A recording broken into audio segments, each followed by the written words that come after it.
हाँ भाई देखिए, आज हम कर रहे हैं सम्मिश्र फलनों के लिए समाकलन का मूल प्रमेय, जिसका स्टेटमेंट है कि माना एक से संबद्ध प्रांत जी में एफ जेड एक मानी विश्लेषिक फलन है।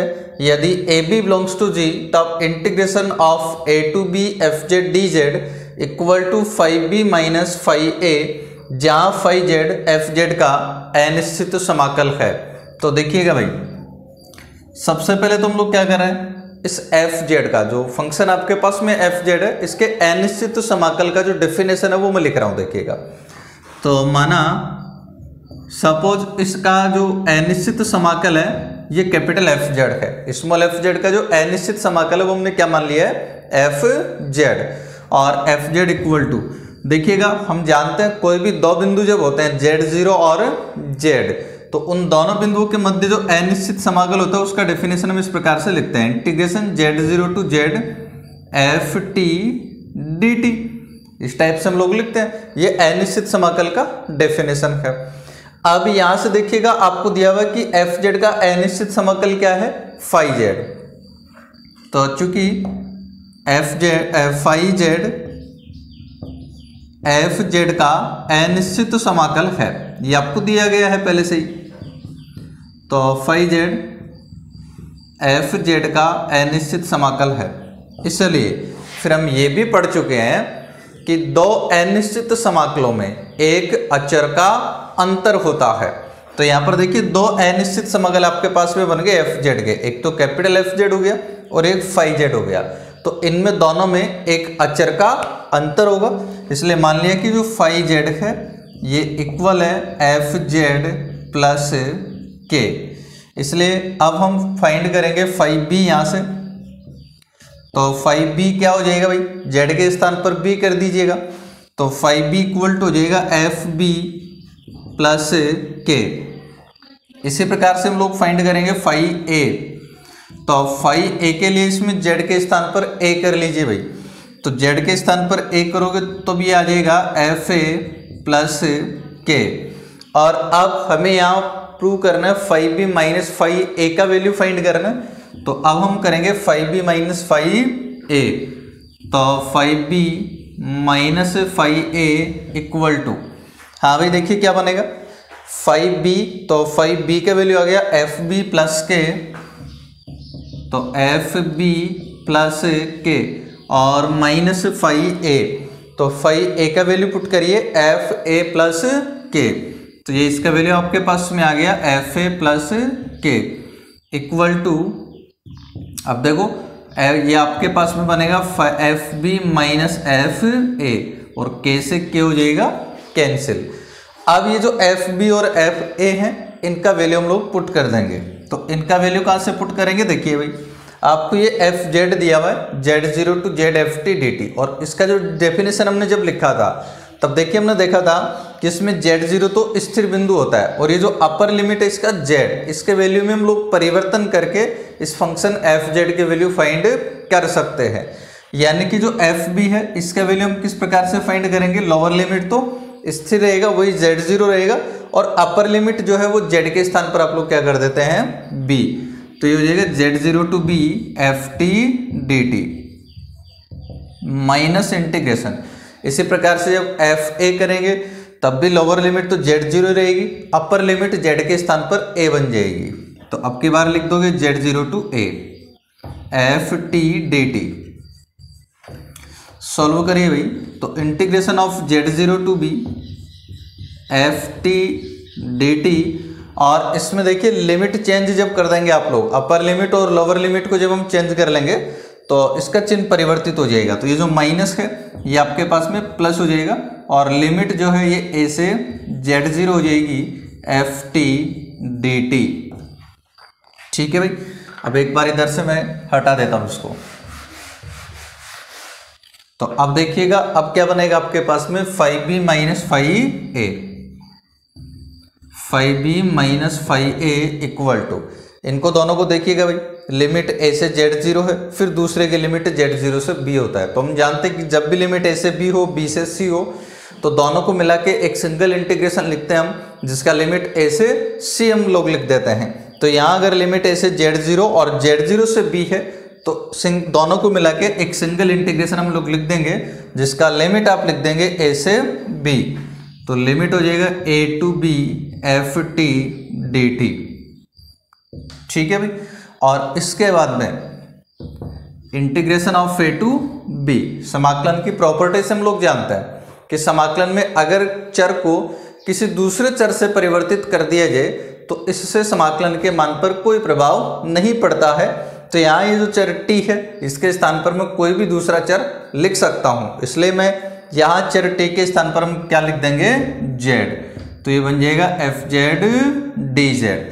और यही आपको प्रूव करना था कि integration of a to b f z d z equal होगा 5b माइनस 5a के। तो ये हो गया आपका सम्मिश्र फलनों के लिए समाकलन का मूल प्रमेय। हाँ भाई, नेक्स्ट एग्जांपल है, अब मान ज्ञात करिए integration 0 to 1 plus iota Z square D Z. तो इस इंटीग्रेशन का वैल्यू में फाइंड करना है।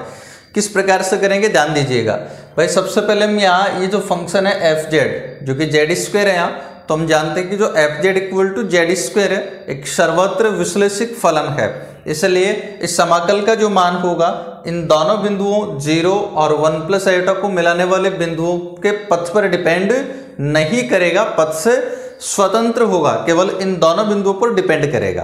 तो सबसे पहला काम अपना क्या होगा, यहाँ समाकलन का पथ डिसाइड करना। तो समाकलन का जो पथ है हम अपनी सुविधा अनुसार कोई भी पथ ले सकते हैं। तो यहाँ पथ क्या लेंगे ध्यान दीजिएगा भाई। अब यहाँ जो दो बिंदु थे, पहला बिंदु है 0, 0 का मतलब 0 0 हो गया मूल बिंदु, तो ये तो आपका आ गया मूल बिंदु 0 0 ओ। ठीक है भाई। सेकंड आपके पास में यहाँ जो है 1 प्लस आयोटा। अब ये जो 1 प्लस आयोटा है इसको आप एक बिंदु के अगर रूप में लिखेंगे तो 1 1 आ जाएगा। तो ये आपका 1 1, सपोज ये बिंदु P है जिसका कोऑर्डिनेट है 1 1। ठीक है। अब बिंदु P से x अक्ष पर लंब डाल दीजिएगा।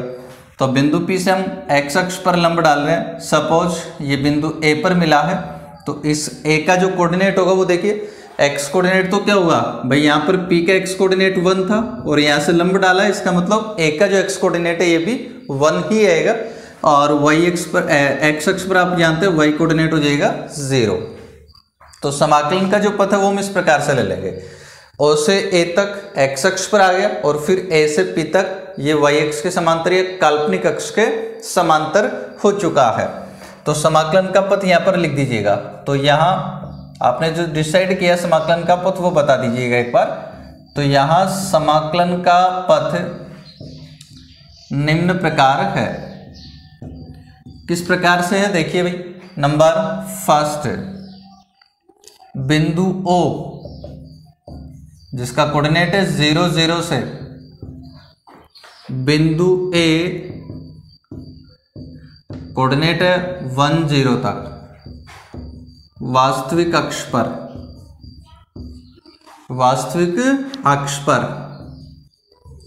और भाई आप लोग जानते हैं यहाँ वास्तविक अक्ष है, मतलब है तो x अक्ष ही ना, बस इसको जब काल्पनिक ध्रुवीय सम्मिश्र संख्या जब रिप्रेजेंट करते हैं तो इसको हम वास्तविक अक्ष बोल देते हैं x अक्ष को।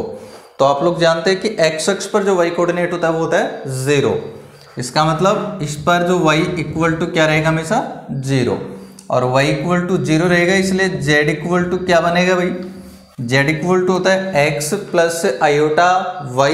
तो y का वैल्यू अगर 0 कर दोगे तो आएगा z equal to x, then dz equal to dx। और x का जो वैल्यू है 0 से लेकर के कहाँ तक है 1 तक, तथा x का मान 0 से 1 तक है। x का मान 0 से 1 तक है। ठीक है भाई। ये तो आपने बात कर दी इसकी OA की। अब बात करेंगे हम A से P तक। तो सेकंड है बिंदु A, कोऑर्डिनेट है इसका 1 0 से बिंदु P 1 1 तक। और ये जो रेखाखंड AP बना है इसको आप देख सकते हैं ये काल्पनिक अक्ष के समांतर है। P तक काल्पनिक अक्ष के समांतर, काल्पनिक अक्ष के समांतर है भाई। और इसके ऊपर आप लोग देख सकते हैं, आप क्योंकि काल्पनिक अक्ष का है, ये तो हमने इसलिए कहा है काल्पनिक अक्ष तो क्योंकि हम यहाँ जब सम्मिश्र संख्या रिप्रेजेंट करते हैं तो सभी काल्पनिक संख्याएं y अक्ष पर आती हैं, इसलिए y अक्ष को क्या कहते हैं, काल्पनिक अक्ष कहते हैं। लेकिन है तो y अक्ष, तो इसके ऊपर ये y अक्ष के समांतर रेखा हो गई, जिस पर देख सकते हैं प्रत्येक बिंदु पर x का x कोऑर्डिनेट जो होगा वो कितना रहेगा, हमेशा 1। तो यहाँ पर इस पर x इक्वल टू क्या आएगा, 1। x इक्वल टू 1 है, इसलिए z इक्वल टू क्या होता है, x प्लस आयोटा y। तो x का मतलब 1 प्लस आयोटा y। तो बताइए dz इक्वल टू क्या हो जाएगा, यहाँ से इसका अवकलन अगर कर देंगे तो 1 का 0 हो जाएगा, आयोटा कांस्टेंट है और y क्या हो जाएगा, dy।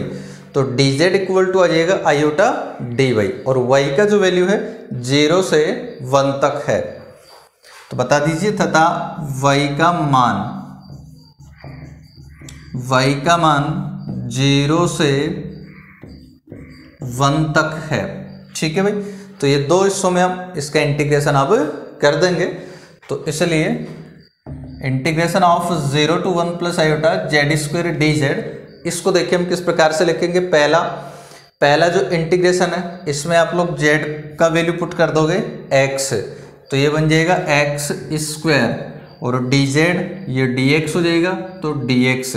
फिर x का जो मान है 0 से 1 तक है, तो लिमिट आपके पास में आ जाएगा 0 to 1 प्लस। सेकेंड को देखिएगा, इसमें z equal to 1 plus iota y है, तो z का वैल्यू पुट करिए 1 प्लस आयोटा y और इसका होल स्क्वायर। इसके बाद में आता है dz, तो dz को आप लिखोगे आयोटा dy। तो ये हमने इसको लिख दिया भाई, आयोटा कांस्टेंट था तो मैंने आयोटा को बाहर लिख दिया है dy। लिमिट लिखोगे तो देखिए y का मान है 0 से 1 तक, तो ये y का लिमिट पुट कर दिया यहाँ 0 to 1। अब एक बार मैं इसको हटा लेता हूँ भाई।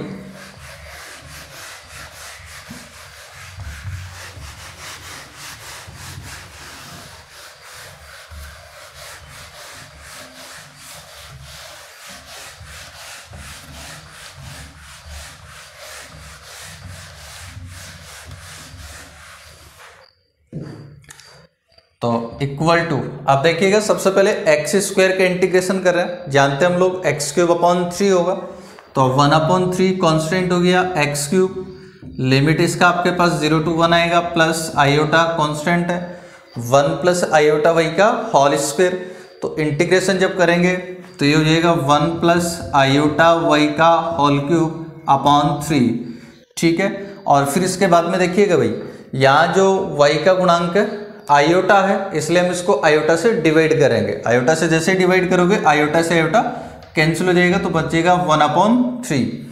और फिर इसका जो लिमिट है ये आप पुट कर देंगे 0 to 1, तो 1/3। अब अपर लिमिट से 1 आएगा माइनस लोअर लिमिट से 0 आएगा, प्लस 1/3। यहाँ जब करोगे तो अपर लिमिट 1 करेंगे हम, अपर लिमिट 1 करेंगे तो जाएगा 1 प्लस आयोटा, y के स्थान पर 1 करते ही 1 प्लस आयोटा और इसके पावर 3 माइनस लोअर लिमिट अब हम करेंगे 0, यानी y का वैल्यू 0 करेंगे तो 1 प्लस 0 यानी कि 1 हो जाएगा और 1 क्यूब 1 ही आ जाएगा। तो ये आ गया 1/3 प्लस इसको मल्टीप्लाई कर दीजिए 1/3 1 प्लस आयोटा का होल क्यूब माइनस 1/3। ये पॉजिटिव है ये नेगेटिव है, कैंसिल हो जाएगा। तो अब आपके पास में आ गया 1/3 1 प्लस आयोटा का होल क्यूब। ठीक है भाई, ये आ गया आपके पास में इंटीग्रेशन। नेक्स्ट इंटीग्रेशन है Z square plus 3z plus 2 dz, और यहाँ जो c है ये चक्रज है, x equal to a into theta plus sine theta और y equal to a into 1 minus sine theta. इसका बिंदुओं 0 0 तथा पाई a 2a के मध्य चाप। ठीक है भाई, ध्यान दीजिएगा।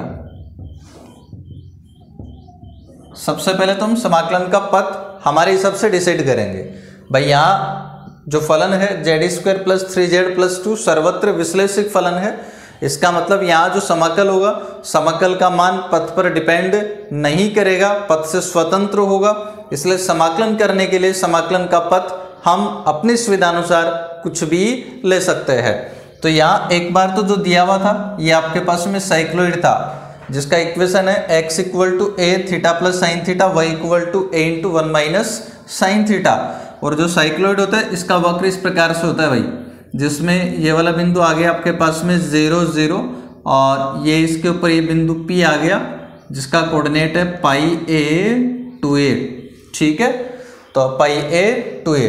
अब इस चक्रज को काम में ना लेकर के, साइक्लॉइड को ना लेकर के, हम इंटीग्रेशन के लिए पथ जो है हम दूसरा डिसाइड कर लेंगे हमारी सुविधा के लिए। तो हमने यहाँ से इसके ऊपर एक्स अक्ष पर लंब डाला, तो ए का जो कोऑर्डिनेट है वो देखिए अब क्या बनेगा भाई। चूंकि P का कोऑर्डिनेट है एक्स, P का जो एक्स कोऑर्डिनेट है ये पाई ए है, और हमने P से लंब डाला है एक्स अक्ष पर, इसलिए ए का जो एक्स कोऑर्डिनेट होगा ये भी पाई ए होगा, और एक्स अक्ष पर आप जानते हैं वाई कोऑर्डिनेट हो जाता है 0। इसके अलावा ठीक है, ये हो गया P। तो समाकलन का जो पथ है वो हम इस प्रकार से लेंगे, O से A तक और फिर A से P तक। तो एक बार तो समाकलन का पथ यहाँ बता दीजिएगा। तो यहाँ समाकल का पथ निम्न प्रकार है। समाकल का पथ निम्न प्रकार है। किस प्रकार से है? नंबर फर्स्ट, बिंदु O कोऑर्डिनेट है 0 0 से, बिंदु A कोऑर्डिनेट है पाई ए 0। तो बिंदु O 0 0 से बिंदु A पाई ए 0 तक वास्तविक अक्ष पर, वास्तविक अक्ष पर, तो वास्तविक अक्ष पर आप लोग जानते हैं कि y 0 होगा यहाँ पर, तो y इक्वल टू 0 होगा, तो फिर z इक्वल टू क्या आ जाएगा भाई? z होता है x प्लस आयोटा y। इसमें आप लोग जैसे ही y को 0 कर दोगे तो z इक्वल टू आ जाएगा x, तो इसका अवकलन करेंगे तो dz इक्वल टू आ जाएगा dx। और x का जो मान है 0 से पाई a तक है, तथा x का मान 0 से पाई a तक है। सेकंड, अब देखिए सेकंड में आप क्या करेंगे भाई? सेकंड जो पथ है बिंदु A से बिंदु P तक है, तो सेकंड में हो गया बिंदु A, कोऑर्डिनेट इसका पाई ए 0 से बिंदु P जिसका कोऑर्डिनेट है पाई ए 2a तक काल्पनिक अक्ष के समांतर, यानी y अक्ष के समांतर, काल्पनिक अक्ष के समांतर। ठीक है भाई, तो बिंदु A पाई ए 0 से बिंदु P पाई ए 2a तक काल्पनिक अक्ष के समांतर। तो यहाँ जो z इक्वल टू है ये क्या बनेगा देखिएगा, इस पर देखो z इक्वल टू क्या बनेगा। इसमें हम देख सकते हैं x कोऑर्डिनेट इस रेखा के प्रत्येक बिंदु पर जो x कोऑर्डिनेट है वो क्या होगा हमेशा? पाई a। तो यहाँ x equal to pi a हो गया, तो मैं लिख देता हूँ x equal to pi a, और x equal to pi a हो गया। तो बताइए z इक्वल टू क्या हो जाएगा भाई? z equal to x plus iota वही है ना, तो x का वैल्यू पुट कर लीजिएगा यहाँ पर पाई a प्लस आयोटा y, और इसका अवकलन अगर कर दोगे तो dz इक्वल टू पाई ए तो कांस्टेंट है 0 हो जाएगा, आयोटा कांस्टेंट है, y का हो जाएगा dy। और अब देखिए y का मान, y का जो मान है 0 से लेकर 2a तक है, तो बता दीजिए तथा y का मान 0 से 2a तक है,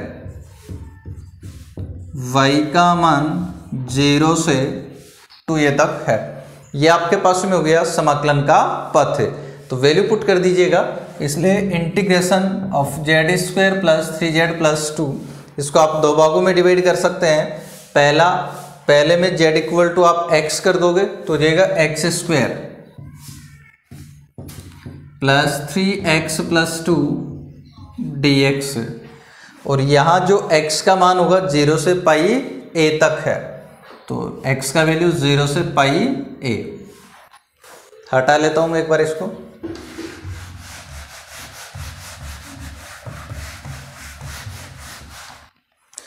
तो सेकेंड वैल्यू पुट करिए सेकेंड में, तो इंटीग्रेशन सेकेंड में देखिए z इक्वल टू है पाई ए प्लस आयोटा वाई, तो z का वैल्यू पुट करेंगे। सबसे पहले z स्क्वायर है तो बनेगा पाई ए प्लस आयोटा वाई का होल स्क्वायर प्लस 3z, तो 3 और z का वैल्यू पुट कर दीजिएगा पाई ए प्लस आयोटा वाई प्लस 2, तो ये लीजिएगा प्लस 2, और फिर dz आगे आपके पास में आयोटा dy, तो आयोटा कांस्टेंट है, इंटीग्रेशन से बाहर लिख दीजिए dy, और y का जो मान है 0 से 2a तक है, इसलिए इसका जो लिमिट होगा 0 से 2a तक बन जाएगा भाई।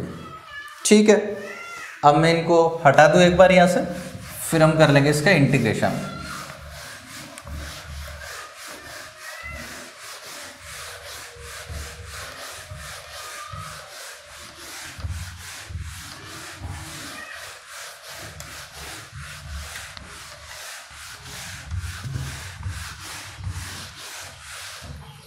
तो देखते हैं भाई, देखिए इक्वल टू इंटीग्रेशन जब करेंगे तो सबसे पहले एक्स स्क्वायर का हम लोग जानते हैं एक्स क्यूब अपॉन 3, तो x cube upon 3 plus 3x है, तो 3 कांस्टेंट होगा, x का इंटीग्रेशन हो जाएगा x square upon 2 plus 2 constant है, तो dx का x बनेगा, और लिमिट है 0 से पाई a प्लस आयोटा यहाँ कांस्टेंट है भाई। अब सबसे पहले पाई ए प्लस आयोटा वाई का होल स्क्वायर इंटीग्रेशन करोगे घात बढ़ जाएगी, तो हो जाएगी पाई ए प्लस आयोटा वाई का होल क्यूब अपॉन 3 प्लस 3 तो कांस्टेंट है, और पाई ए प्लस आयोटा वाई का करेंगे। अच्छा, साथ में यहाँ पर ध्यान दीजिए भाई, वाई का गुणांक आयोटा था, तो आयोटा से आप लोग डिवाइड भी करोगे, तो आयोटा से डिवाइड करोगे तो ये लीजिएगा बटा में लिख दो आयोटा, और प्लस 3 पाई ए प्लस आयोटा वाई का होल स्क्वायर बन जाएगा, और बटा 2, चूंकि वाई का गुणांक आयोटा है तो आयोटा से डिवाइड करोगे, और प्लस 2 तो आपके पास में कांस्टेंट है तो dy, और इंटीग्रेशन हो जाएगा इसका y, और लिमिट आपके पास में है 0 से 2a, तो 0 से 2a।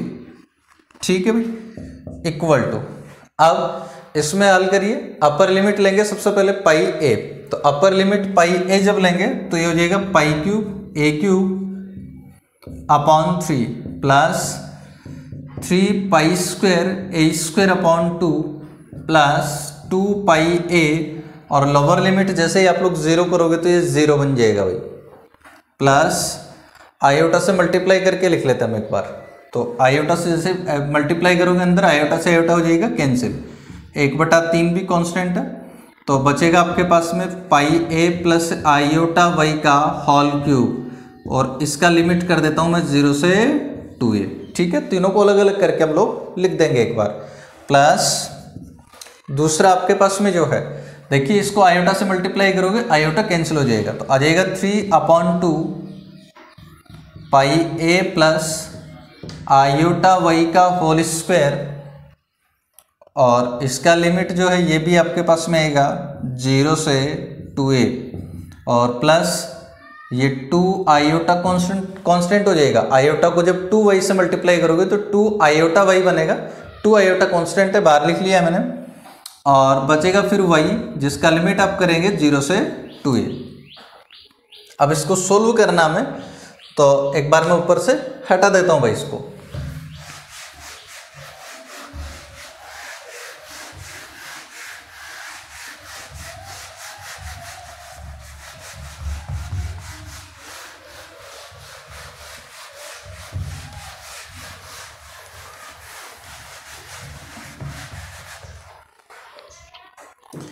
तो देखिए सबसे पहले ये आगे आपके पास में पाई cube a cube upon 3 plus यहाँ से 3 pi square a square upon 2 plus 2 pi A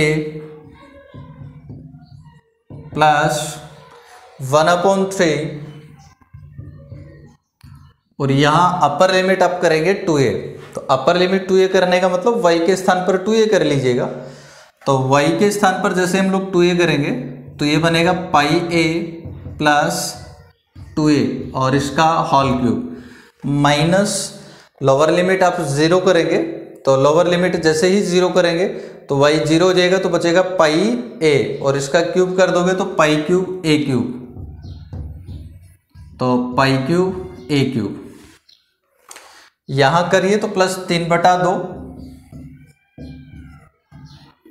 upper limit 2a करेंगे तो पाई a प्लस ये आयोटा भी यहां होगा भाई, तो बन जाएगा पाई a प्लस 2a आयोटा, ठीक है ना, और इसका हो जाएगा होल स्क्वायर, फिर माइनस लोअर लिमिट 0 करेंगे तो ये 0 हो जाएगा और पाई a का जो स्क्वायर है ये आपके पास में हो जाएगा पाई स्क्वायर a स्क्वायर। फिर नेक्स्ट है प्लस 2 आयोटा, तो प्लस 2 आयोटा, यहाँ अपर लिमिट 2a कर लेंगे तो 2a बनेगा और लोअर लिमिट 0 करेंगे तो 0 बनेगा। अब इसको सोल्व आप लोग कर लीजिएगा तो देखते हैं क्या बनेगा। भाई सबसे पहले देखना ये पाई cube a cube upon 3 positive है और यहाँ से 1/3 को जब मल्टीप्लाई करेंगे अंदर की तरफ तो minus pi cube a cube upon 3, तो ये पॉजिटिव होगा ये नेगेटिव होगा, कैंसिल हो जाएंगे। इसके अलावा एक यहाँ से देखिएगा ये वाला -3/2 पाई स्क्वायर a स्क्वायर और ये +3 pi square a square upon 2, तो ये भी हो जाएगा कैंसिल, ठीक है। इसके बाद आपके पास में जो बचा उसको लिखिए, यहां से बचा आपके पास में 2 पाई a, तो 2 पाई a प्लस इसके अलावा आपके पास में ये वाला आएगा 1/3, जब ये इससे मल्टीप्लाई हो रहा है तो पाई a प्लस 2a, तो आप चाहें तो इसमें से a को ले सकते हैं कॉमन, a को जैसे कॉमन लेंगे तो a क्यूब अपॉन 3 और a को कॉमन लेने के बाद में आपके पास बचेगा pi plus 2 iota whole cube. यहां से देखिएगा ये 3/2 जब इससे मल्टीप्लाई हो जाएगा तो प्लस 3/2 a आप लोग कॉमन ले सकते हैं तो a स्क्वायर हो जाएगा भाई, और कॉमन लेने के बाद आपके पास में बचेगा पाई प्लस 2 आयोटा और इसका होल स्क्वायर, और 2 आयोटा को जब 2a से मल्टीप्लाई करेंगे तो हो जाएगा 4a आयोटा। ये आगे अपने पास में इंटीग्रेशन जो हमें फाइंड करना था।